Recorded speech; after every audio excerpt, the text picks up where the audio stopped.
के फुलवा में कवन गुण हो माई गईलू लो भाई। नरियल सोपारी में कवन गुण हो माई गईलू लो भाई।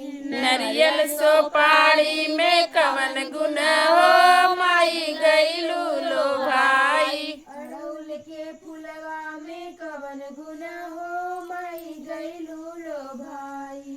अड़हुल के फुलवा में कवन गुण हो माई गईलू लो भाई। छप्पन भोग माई के मन हो न भावे। छप्पन भोग माई के मन हो न भावे। घुघरी बतासा में कवन गुण हो माई गईलू लो भाई।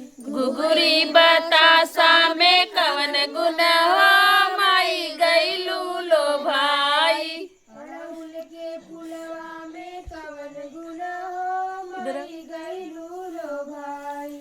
अड़हुल के फुलवा में कवन गुण हो माई गईलू लो भाई। हाथी घोड़ा माई के मन हो न भावे।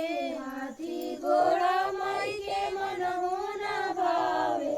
शेरवा सेवरिया में कवन गुण हो माई गईलू लो भाई। शेरवा सवरिया में कवन गुण हो माई गईलू लो भाई। अड़हुल के फुलवा में कवन गुण हो माई गईलू लो भाई।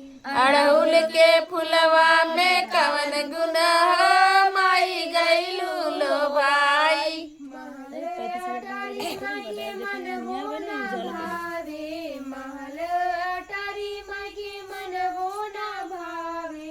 ऊंचे पहाड़िया में कवन गुण हो माई गईलू लो भाई। ऊंचे पहाड़िया में कवन गुण हो माई गईलू लो भाई।